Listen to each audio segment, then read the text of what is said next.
Harlequin Audio is proud to bring you Sisters Like Us, a Mischief Bay novel by Susan Mallery, performed by Tanya Eby. Chapter 1. There wasn't a holiday on the calendar that Harper Szymanski couldn't celebrate, cook for, decorate, decoupage, create a greeting card about, or wrap in raffia. There were the biggies, birthdays, New Year's, 4th of July, but also the lesser celebrated. American Diabetes Association Alert Day, Auntie's Day, National Massage Therapy Awareness Week. Why weren't there greeting cards to honor that? Didn't everyone need a good massage? Despite a skill set that made Martha Stewart look like a slacker, Harper had never figured out a way to monetize her gift for setting a table to commemorate anything.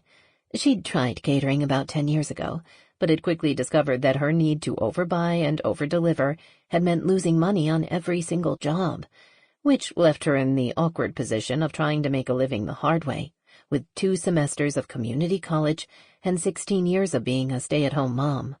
Retail jobs and the pay that went with them hadn't been close enough to support herself and her daughter post-divorce. 3 online aptitude tests had left her even more confused. While getting her degree in biochemistry and going on to medical school sounded great, it wasn't actually a practical solution for an over 40 single mom with no money in the bank. Then an article in the local paper had provided an interesting and almost viable idea. Harper had become a virtual assistant. If there was one thing she knew, it was how to take care of the details.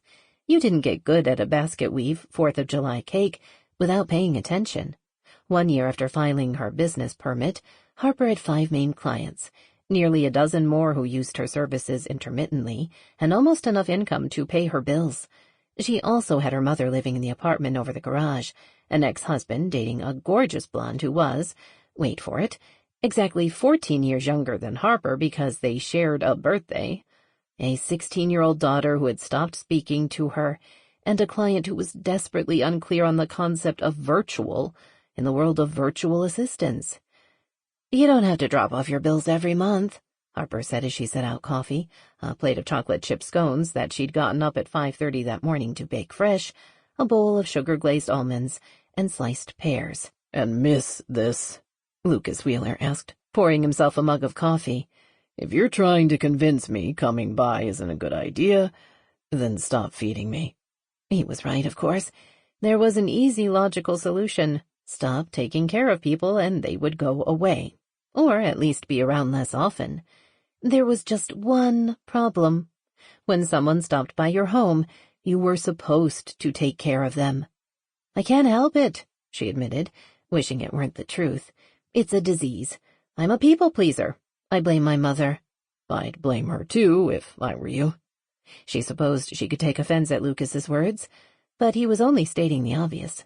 In some ways, Harper felt as if she was part of the wrong generation. According to celebrity magazines, 50 was the new 25, which meant almost 42 should be the new, 11? Everyone else her age seemed so young and carefree, with modern attitudes and a far better grasp of what was in style and popular. Harper was just now getting around to listening to the soundtrack from Hamilton, and her idea of fashionable had a lot more to do with how she dressed her dining room table than herself. She was like a 1950s throwback, which might sound charming, but in real life kind of sucked. On the bright side, it really was her mother's fault. "Speaking of your mother, where is she?" Lucas asked. "At the senior center, preparing Easter baskets for the homeless." Because that was what women were supposed to do. Take care of people, not have actual careers that could support them and their families. I, on the other hand, will be paying your bills, designing T-shirts for Misty, working on the layout of a sales brochure, and making bunny butt cookies for my daughter." Lucas raised an eyebrow. "You do realize that bunny butt is just a polite way of saying rabbit ass?" Harper laughed. "Yes, but they're an Easter tradition. Becca loves them. Her father is dropping her off tomorrow afternoon, and I want the cookies waiting. Because maybe if there were bunny butt cookies, her daughter would smile and talk to her the way she used to, in actual sentences that shared bits of her life." "You sorry you didn't go?" Lucas asked. Sample complete. Ready to continue?